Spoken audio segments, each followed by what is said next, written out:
the entire stretch of the waterways to train and acquire skills. Further, a ship repair ecosystem catering to inland waterways will also be set up at Varanasi and Patna. And C, launch a coastal cargo promotion scheme for incentivizing a modal shift from rail to road to increase the share of inland waterways and coastal shipping from 6% to 12% by 2047.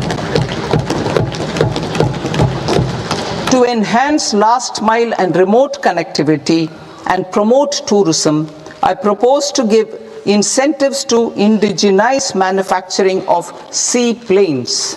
A seaplane VGF scheme will be also introduced to provide support for operations. Carbon capture, utilization and storage. Aligning with the roadmap launched in December 2025, the carbon capture, utilization and storage technologies at scale will achieve higher readiness and in end-use application across 5 industrial sectors, including power, steel, cement, refineries, and chemicals.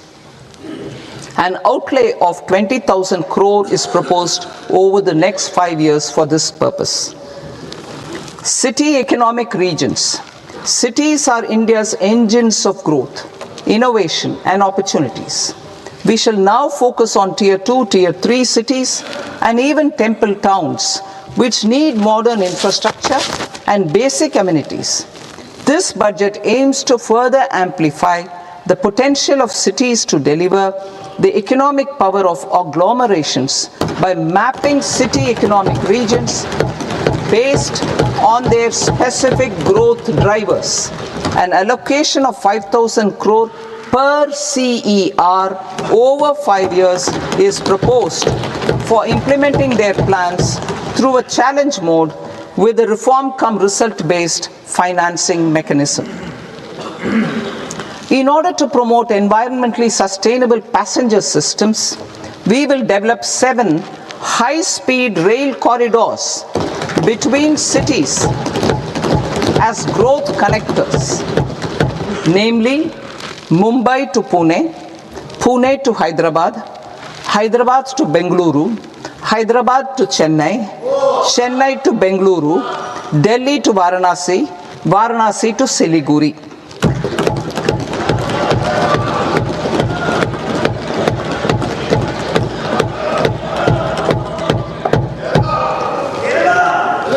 Financial sector.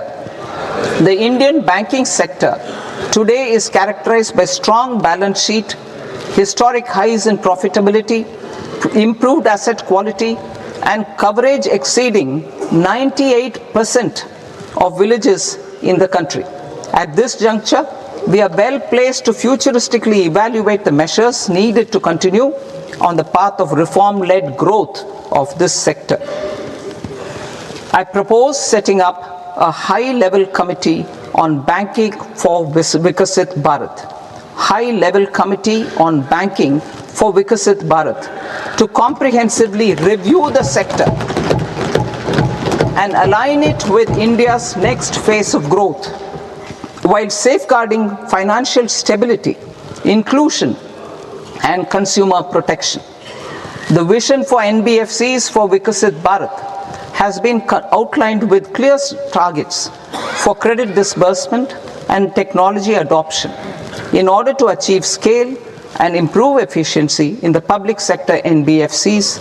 As a first step, it is proposed to restructure the Power Finance Corporation and Rural Electrification Corporation.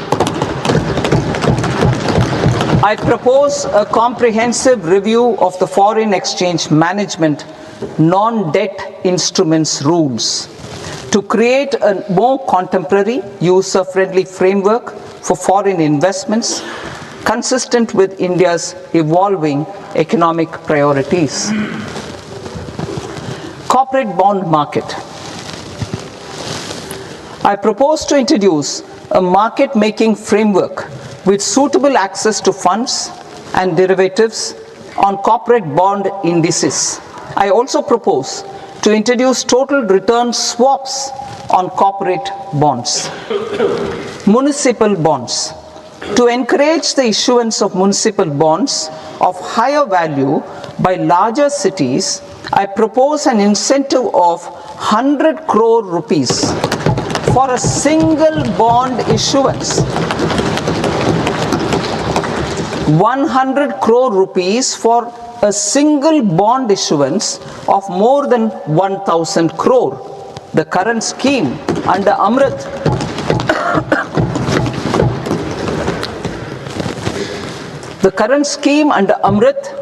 which incentivizes issuances up to 200 crores only, will also continue to support smaller and medium towns.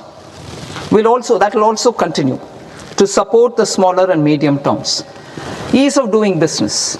Individual persons resident outside India, PROI, will be permitted to invest in equity instruments of listed Indian companies through the portfolio investment scheme.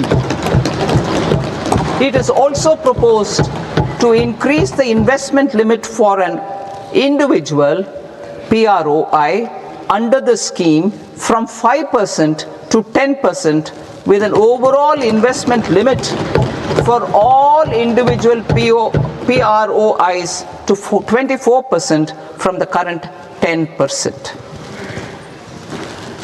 Emerging technologies including AI. 21st century is technology driven.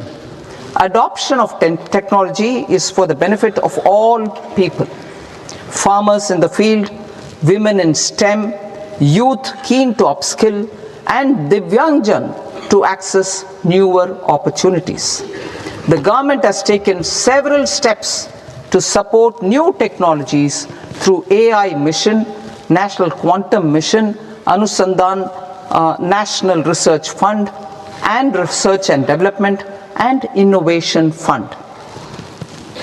Our second kartavya is to fulfill aspirations and build capacities. Close to 25 crore individuals have come out of multi-dimensional poverty through a decade of our government's sustained and reform-oriented efforts.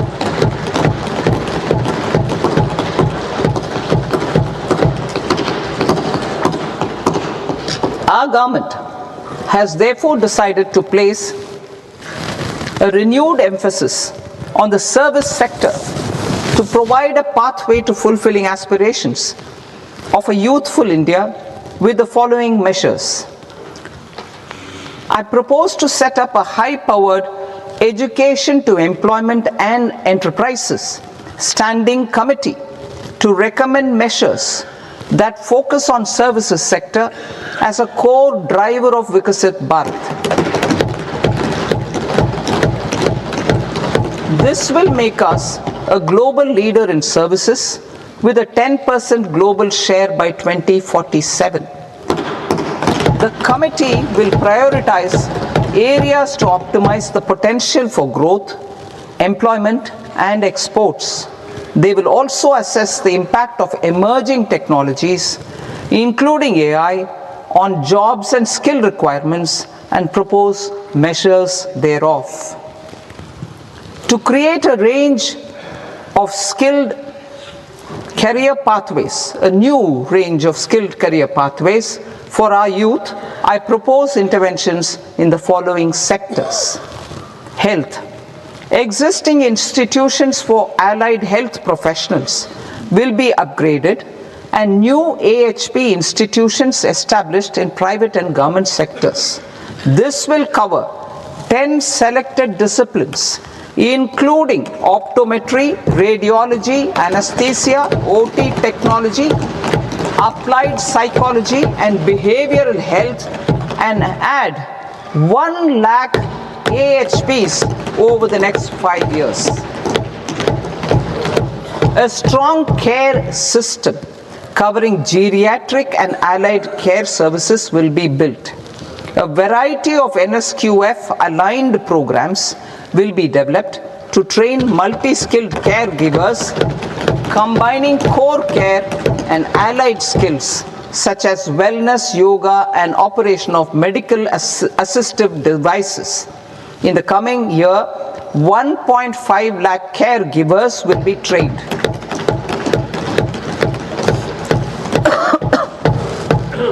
Hubs for medical value tourism.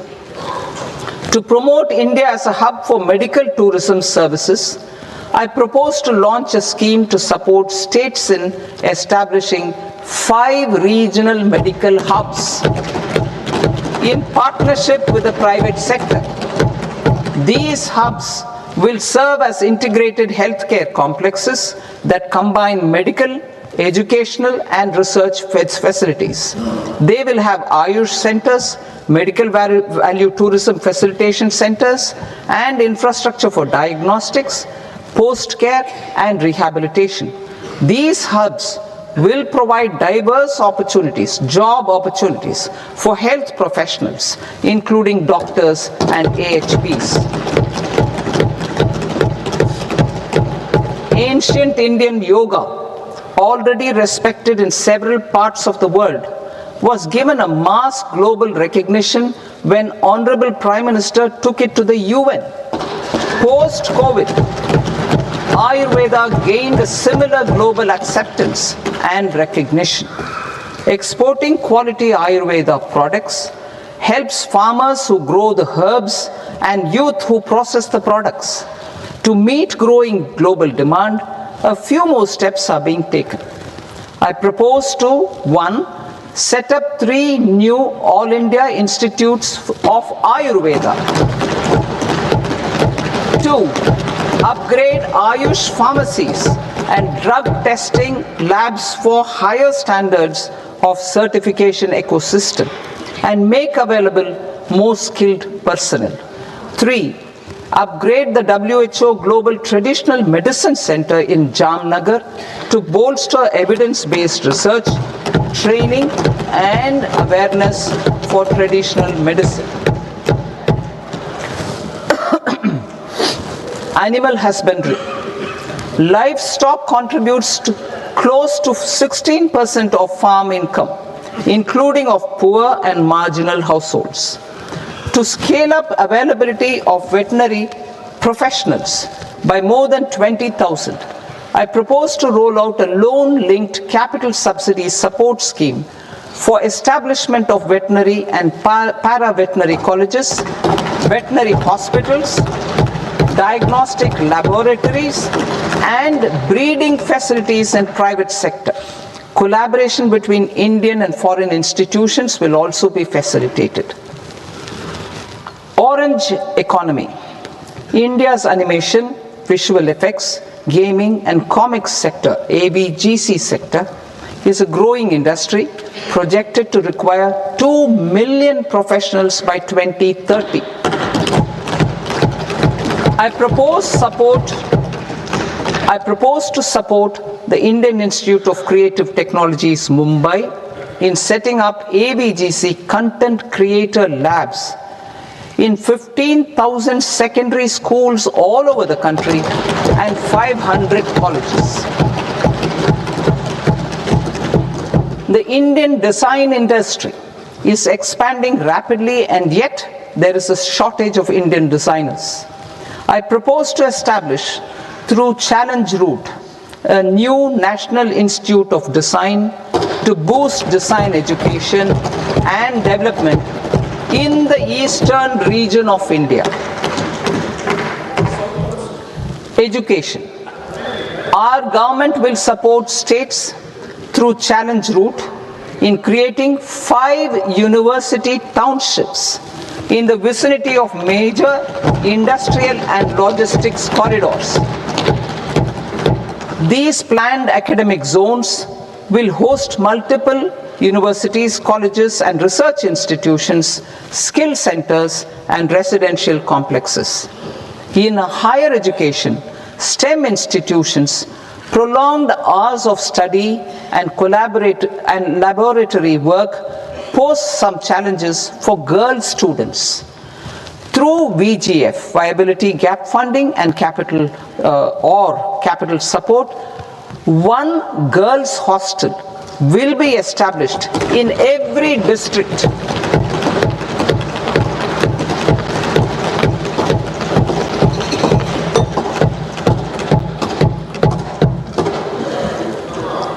To promote astrophysics and astronomy via immersive experiences. 4 telescope infrastructure facilities will be set up or upgraded. The National Large Solar Telescope, the National Large Optical Infrared Telescope, the Himalayan Chandra Telescope, and the Cosmos 2 Planetarium. Tourism.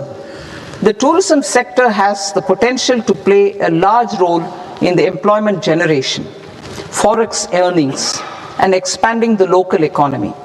I propose to set up a National Institute of Hospitality by upgrading the existing National Council for Hotel Management and Catering Technology. It will function as a bridge between academia, industry, and government. I also propose a pilot scheme for upskilling 10,000 guides in 20 iconic tourist sites through a standardized, high-quality, 12-week training course in hybrid mode in collaboration with the Indian Institute of Management. A national destination digital knowledge grid will be established to digitally document all places of significance, cultural, spiritual, and heritage. This initiative will create a new ecosystem of jobs for local researchers, historians, content creators, and technology partners. India has the potential and opportunity to offer world-class trekking and hiking experience. We will develop ecologically sustainable mountain trails in Himachal Pradesh, Uttarakhand, and Jammu Kashmir. Also in Araku Valley in the Eastern Ghats and Podigai Malai in the Western Ghats. Turtle trails along key nesting sites in the coastal areas of Odisha, Karnataka, and Kerala. And 3 bird watching trails along the Pulikat Lake in Andhra Pradesh, Tamil Nadu. It's on the border. Under the visionary leadership of Honorable Prime Minister, we established the International Big Cat Alliance in 2024. This year, India is hosting the first ever Global Big Cat Summit, where heads of governments and ministers from 95 range countries will deliberate on collective strategies for conservation. Heritage and culture tourism. I propose to develop 15 archaeological sites, including Lothal, Dholavira, Rakhi Gadi, Adichanallur, Sarnath, Hastinapur, and Leh Palace into vibrant experiential cultural destinations. Excavated landscapes will be open to the public through curated walkways. Immersive storytelling skills and technologies will be introduced to help conservation labs, interpretation centers, and guides. The sports sector provides multiple means of employment, skilling, and job opportunities. Taking forward the systematic nurturing of sports talent which is set in motion through the Khelo India program earlier, I propose to launch a Khelo India mission to transform the sports sector over the next decade. The mission will facilitate an integrated talent development pathway supported by training centers which are foundational, intermediate, and elite levels. B, systematic development of coaches and support staff. C, integration of sports science and technology.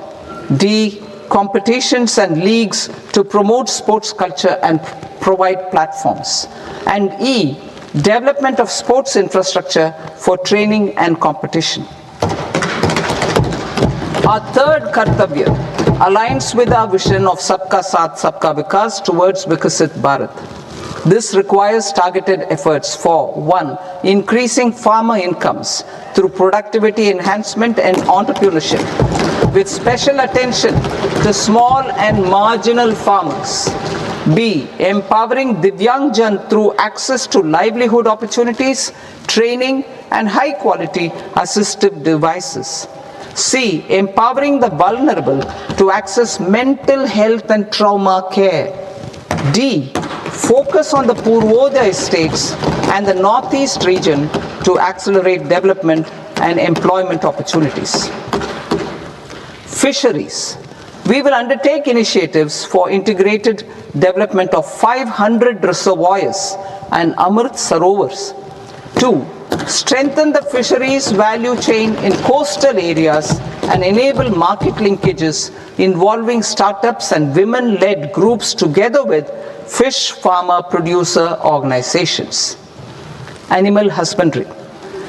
To provide quality employment opportunities in rural and peri-urban areas, we will support the animal husbandry sector in entrepreneurship development through a credit-linked subsidy program, B. Scaling up and modernization of livestock enterprises, C. Enhanced creation of livestock, dairy and poultry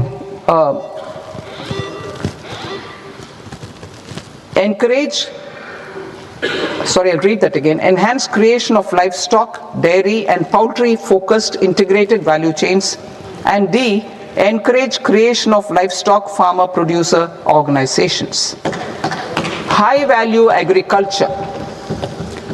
To diversify farm outputs, increase productivity, enhance farmers' incomes, and create new employment opportunities, we will support high-value crops such as coconut, sandalwood, cocoa, cashew in the coastal areas, agar trees in northeast, and nuts such as almonds, walnuts, and pine nuts in our hilly regions.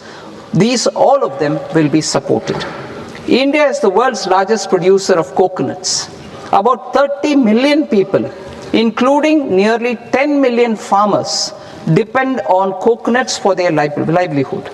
To further enhance competitiveness in coconut production, I propose a coconut promotion scheme to increase production and enhance productivity through various interventions, including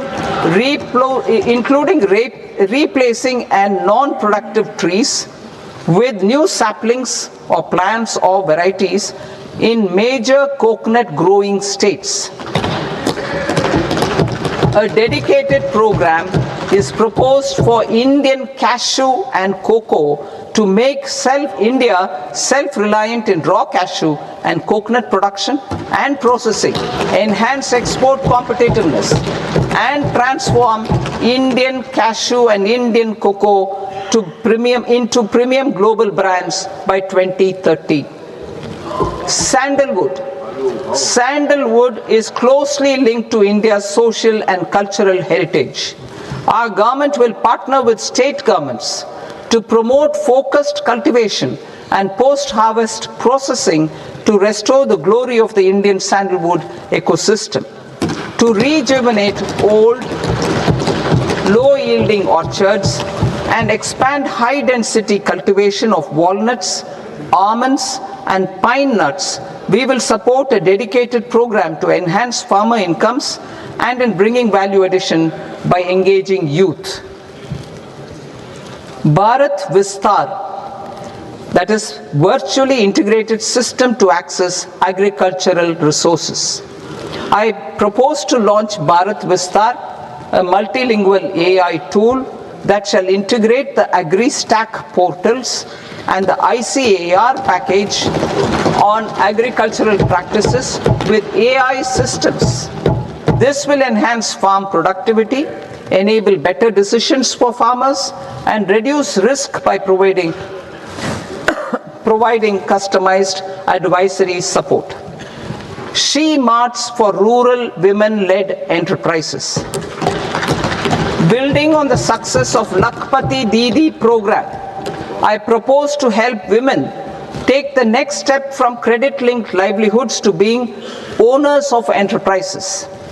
Self-help entrepreneur, She Marts will be set up as community-owned retail outlets within the cluster-level federations through enhanced and innovative financing instruments.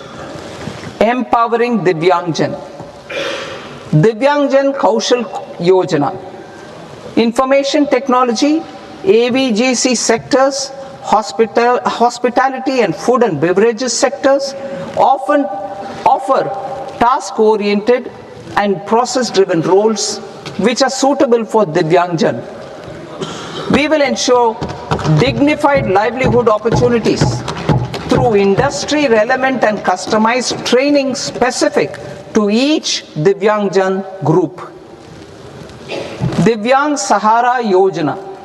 Timely access to high-quality assistive devices for all eligible Divyangjan is a fundamental need. I propose to 1. Support the Artificial Limbs Manufacturing Corporation of India, Alimco, to set up and to scale up production of assistive devices. Invest in R&D and AI integration. Strengthen PM Divyasha Kendras and support setting up of assistive technology marts as modern retail style centers where Divyangjan and senior citizens can see, try and purchase assistive products. Reaffirming our commitment to mental health and trauma care. There are no national institutes for mental health care in North India. We will therefore set up a NIMHANS 2 and also upgrade national mental health institutes in Ranchi and in Tezpur as regional apex institutions. Emergencies expose families, particularly the poor and vulnerable, to unexpected expenditure. We will strengthen and increase these capacities by 50% in district hospitals by establishing emergency and trauma care centers. Focus on Purvodaya states and northeastern regions. Purvodaya. I propose the development of an integrated East Coast industrial corridor with a well-connected node at Durgapur, creation of 5 tourism destinations in 5 Purvodaya states, and the provision of 4,000 e-buses. Buddhist sites in northeastern region. The northeastern region is a civilizational confluence of Theravada and Mahayana or Vajrayana traditions. I propose to launch a scheme for development of Buddhist circuits in Arunachal Pradesh, Sikkim, Assam, Manipur, Mizoram and Tripura. The scheme will cover preservation of temples and monasteries, pilgrimage interpretation centers, connectivity and pilgrim amenities. 16th Finance Commission. On 17th November 2025, the 16th Finance Commission submitted its report to the President. As mandated under Article 281 of the Constitution, the government is to lay the report along with the explanatory memorandum on the action taken report on the recommendations of the Commission in Parliament, which, Sir, Honourable Speaker, you've allowed me to do at the commencement of this session. The government has accepted the recommendation of the Commission to retain the vertical share of devolution at 41%. As recommended by the Commission, I have provided 1.4 lakh crores of rupees to the states for the year 2026-2027 as Finance Commission grants. These include rural and urban local body and disaster management grants. Fiscal consolidation. Government has been delivering on our fiscal commitments consistently without compromising on social needs. To strive towards accepted standards of fiscal management in Budget 25-26, I had indicated that the central government would target reaching a debt to GDP ratio of 50 plus or minus 1% by 2030-31. In line with this, the debt to GDP ratio is estimated to be 55.6% of GDP in BE 26-27, compared to 56.1% of GDP in RE 25-26. A declining debt to GDP ratio will gradually free up resources for priority sector lending and expenditure by reducing the outgo on interest payments. One of the main operational instruments for debt targeting is the fiscal deficit. I am happy to inform this august House that I fulfilled my commitment made in 2021-2022 to reduce fiscal deficit below 4.5% of GDP by 25-26. In RE 25-26, the fiscal deficit has been estimated at par with BE of 2025-26 at 4.4% of GDP.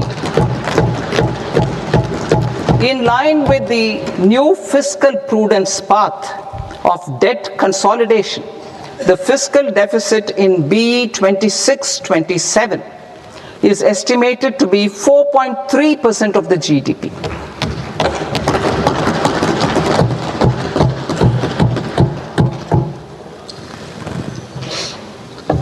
The revised estimates of the non-debt receipts are 34 lakh crore rupees, of which the centre's net tax receipts are 26.7 lakh crore.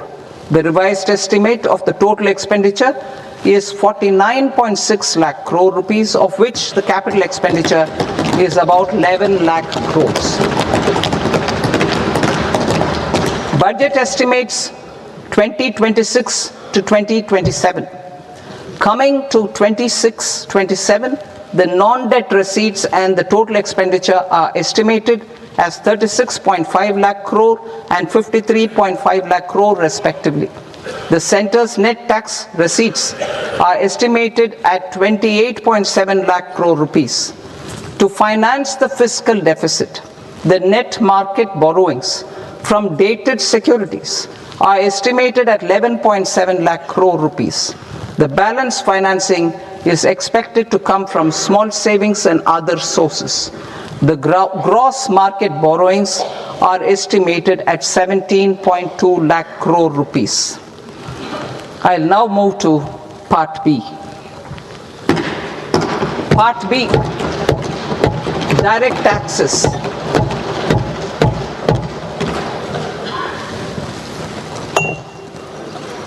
Honorable Speaker, sir, I now present my proposals on direct taxes.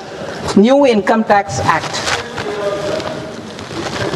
In July 2024, I announced a comprehensive review of the Income Tax Act 1961. This was completed in a record time, and the Income Tax Act 2025 will come into effect from 1st April 2026. The simplified income tax rules and forms will be notified shortly, giving adequate time to taxpayers to acquaint themselves with its requirements. The forms have been redesigned such that ordinary citizens can comply without difficulty. Ease of living. I propose that any interest awarded by the Motor Accident Claims Tribunal to a natural person will be exempt from income tax, and any TDS on this account will be done away with. I propose to reduce TCS rate on the sale of overseas tour program package from the current 5% and 20% to 2% without any stipulation of amount. I propose to reduce TCS rate for pursuing education and for medical purposes under the Liberalized Remittance Scheme, popularly known as LRS, from 5% to 2%.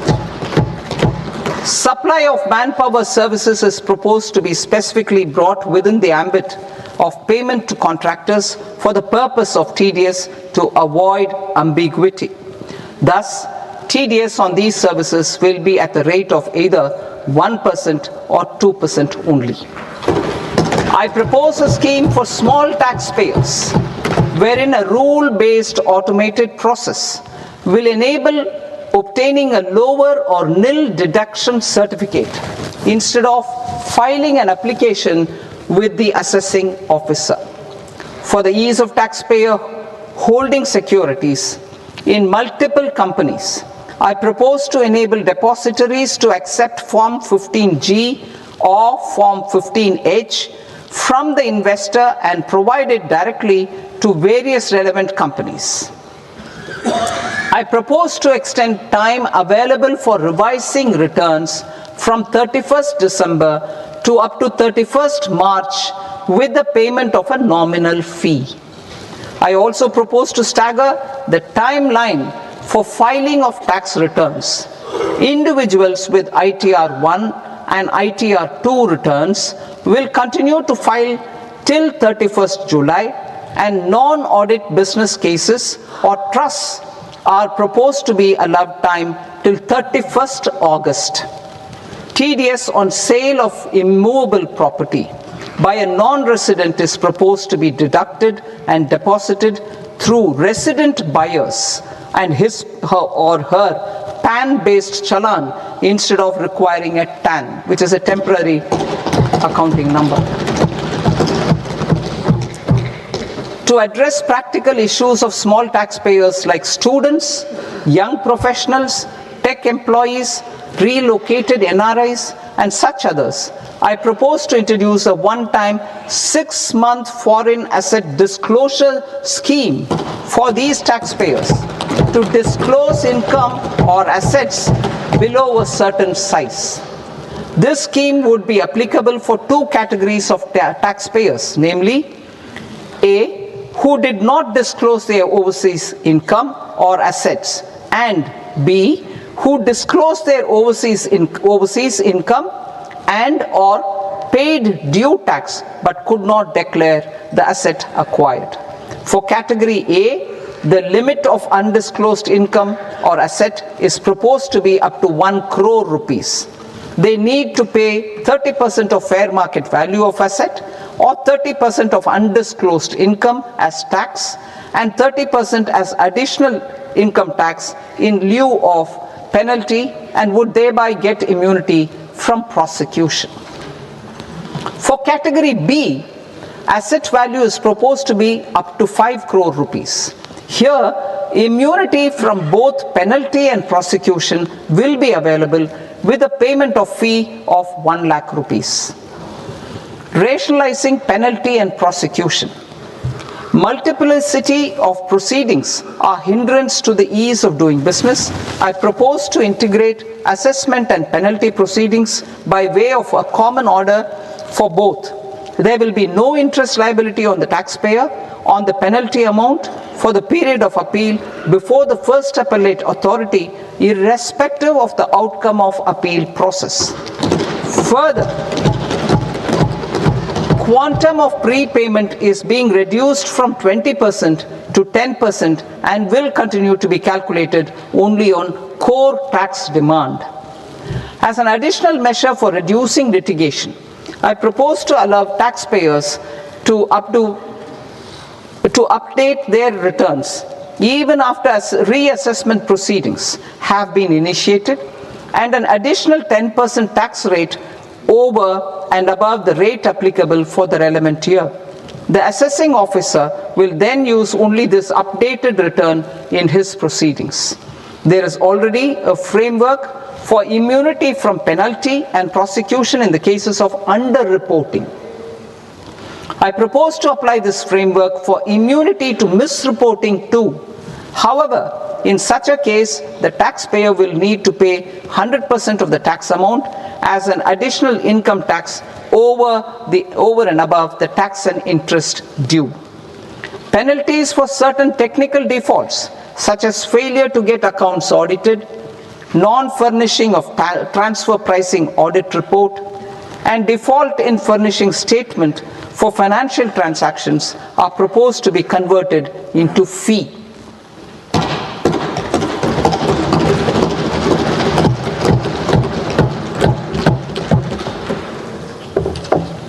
I propose to rationalize prosecution framework under Income Tax Act while maintaining a careful balance for deterrence in some serious offence. Non-production of books of account and documents and requirement of TDS payment where payment is made in kind are being decriminalized. Further, minor offences will attract fine only. The remaining prosecutions will be graded commensurate with the quantum of offence.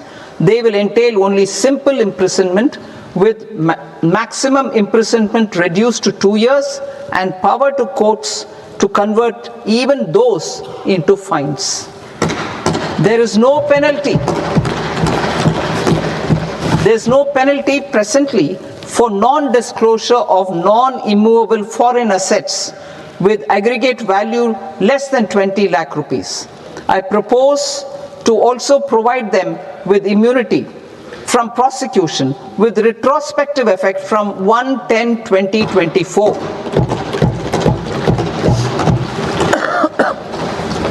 Cooperatives. Deduction is already allowed to a primary cooperative society engaged in supplying milk, oilseeds, fruits or vegetables raised or grown by its members.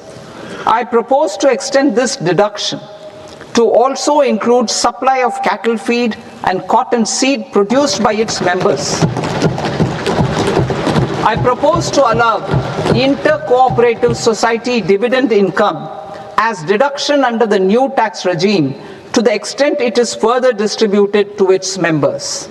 I further propose to allow exemption for a period of 3 years to dividend income received by a notified national cooperative federation on their investments made in companies up to 31/1/2026. This exemption would be allowed only for dividends further distributed to its member cooperatives. Supporting IT sector as India's growth engine. India is a global leader in software development services, IT-enabled services, knowledge process outsourcing services, and contract R&D services relating to software development. These businesses and their segments are quite interconnected with each other. All these services are proposed to be clubbed under a single category of information technology services with a common safe harbor margin of 15.5% applicable to all. The threshold for availing safe harbor for IT services is being enhanced substantially from 300 crore rupees to 2,000 crore rupees. Safe harbor for IT services shall be approved by an automated rule-driven process without any need for tax officer to examine and accept the application. Once applied by an IT services company, the same safe harbor can be continued for a period of 5 years at a stretch at its choice. For IT services companies who want to conclude advanced pricing agreement, APA, I propose to fast-track unilateral APA process for IT services and endeavor to conclude it within a period of 2 years. The period of 2 years can be extended by a further period of 6 months on taxpayers' request. I propose to extend the facility of modified returns available to the entity entering APA to its associated entities also. Attracting global business and investment. Recognizing the need to enable critical infrastructure and boost investment in data centers, I propose to provide tax holiday till 2047 to any foreign company that provides cloud services to customers globally by using data center services from India. It will, however, need to provide services to Indian customers through an Indian reseller entity. I also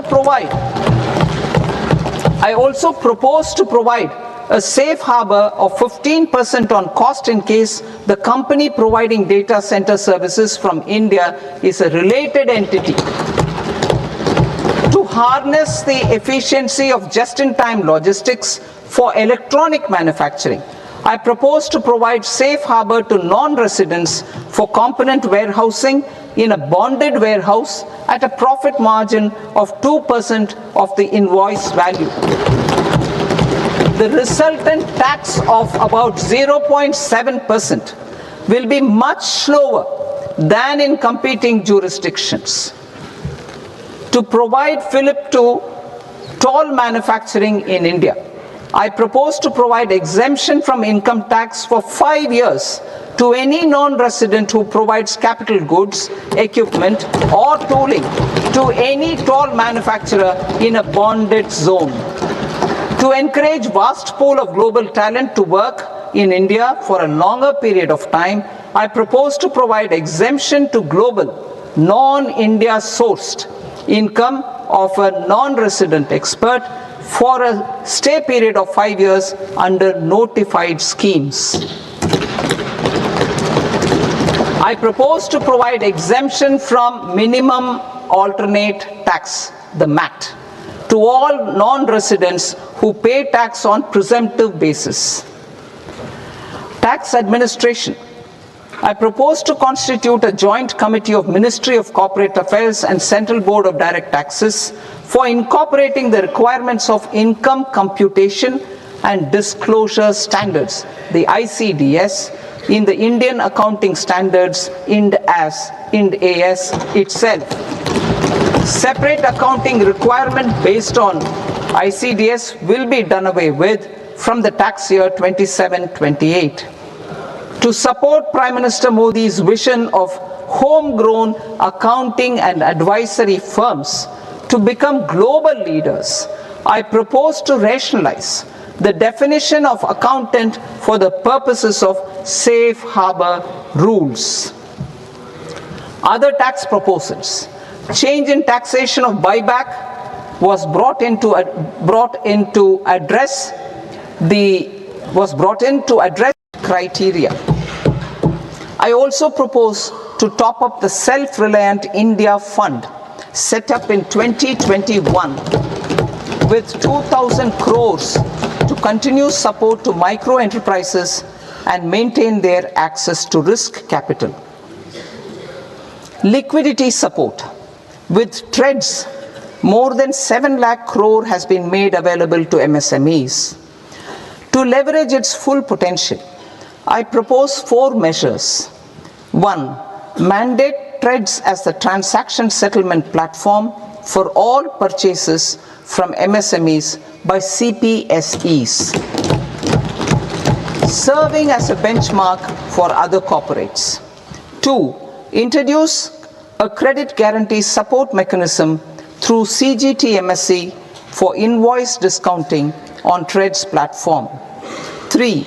Link GEM with TREDS for sharing information with financiers about government purchases from MSMEs, encouraging cheaper and quicker financing. 4. Introduce TREDS receivables as asset-backed securities, helping develop a secondary market, enhancing liquidity and settlement of transactions. Professional support. Government will facilitate professional institutions such as the ICAI, ICSI, ICMAI to design short-term modular courses and practical tools to develop a cadre of corporate mitras, especially in Tier 2 and Tier 3 towns. These accredited para-professionals will help MSMEs meet compliance requirements at affordable costs. Infrastructure.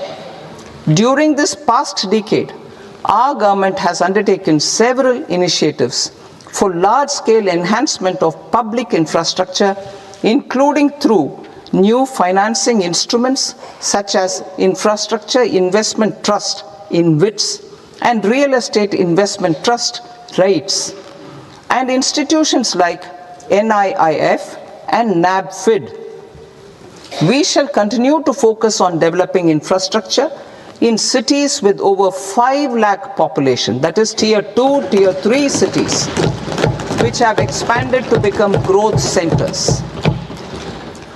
Public capital expenditure has increased manifold from 2 lakh crore in 2014-15 to an allocation of 11.2 lakh crore in BE 25-26. In this coming year, that is financial year 2026-27, I propose to increase it to 12.2 lakh crores to continue the momentum. To strengthen the confidence of private developers regarding risks during infrastructure development and construction phase, I propose to set up an infrastructure risk guarantee fund to provide prudentially calibrated partial credit guarantee to lenders. Over the years, REITs have emerged as a successful instrument for asset monetization.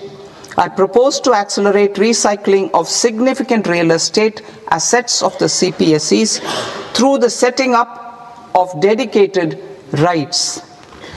To promote environmentally sustainable movement of cargo, I propose to 1. Establish new dedicated freight corridors connecting Dankuni in the east to Surat in the west. Operationalize 20 new national waterways over the next 5 years, starting with National Waterways 5 in Orissa to connect mineral-rich areas of Talcher and Angul and industrial centers like Kalinga Nagar to the ports of Paradip and Dhamra. Training institutes will be set up as regional centers of excellence for development of required manpower for these waterways. This will benefit youth in the entire stretch of the waterways to train and acquire skills. Further, a ship repair ecosystem catering to inland waterways will also be set up at Varanasi and Patna. And C. Launch a coastal cargo promotion scheme for incentivizing a modal shift from rail to road to increase the share of inland waterways and coastal shipping from 6% to 12% by 2047. To enhance last mile and remote connectivity and promote tourism, I propose to give incentives to indigenize manufacturing of seaplanes. A seaplane VGF scheme will be also introduced to provide support for operations. Carbon capture, utilization and storage. Aligning with the roadmap launched in December 2025, the carbon capture, utilization and storage technologies at scale will achieve higher readiness and in end-use application across 5 industrial sectors, including power, steel, cement, refineries, and chemicals. An outlay of 20,000 crore is proposed over the next 5 years for this purpose. City economic regions. Cities are India's engines of growth, innovation, and opportunities. We shall now focus on Tier 2, Tier 3 cities, and even temple towns, which need modern infrastructure and basic amenities. This budget aims to further amplify the potential of cities to deliver the economic power of agglomerations by mapping city economic regions based on their specific growth drivers an allocation of 5,000 crore per CER over 5 years is proposed for implementing their plans through a challenge mode with a reform cum result based financing mechanism. In order to promote environmentally sustainable passenger systems, we will develop 7 high-speed rail corridors between cities as growth connectors, namely Mumbai to Pune, Pune to Hyderabad, Hyderabad to Bengaluru, Hyderabad to Chennai, Chennai to Bengaluru, Delhi to Varanasi, Varanasi to Siliguri.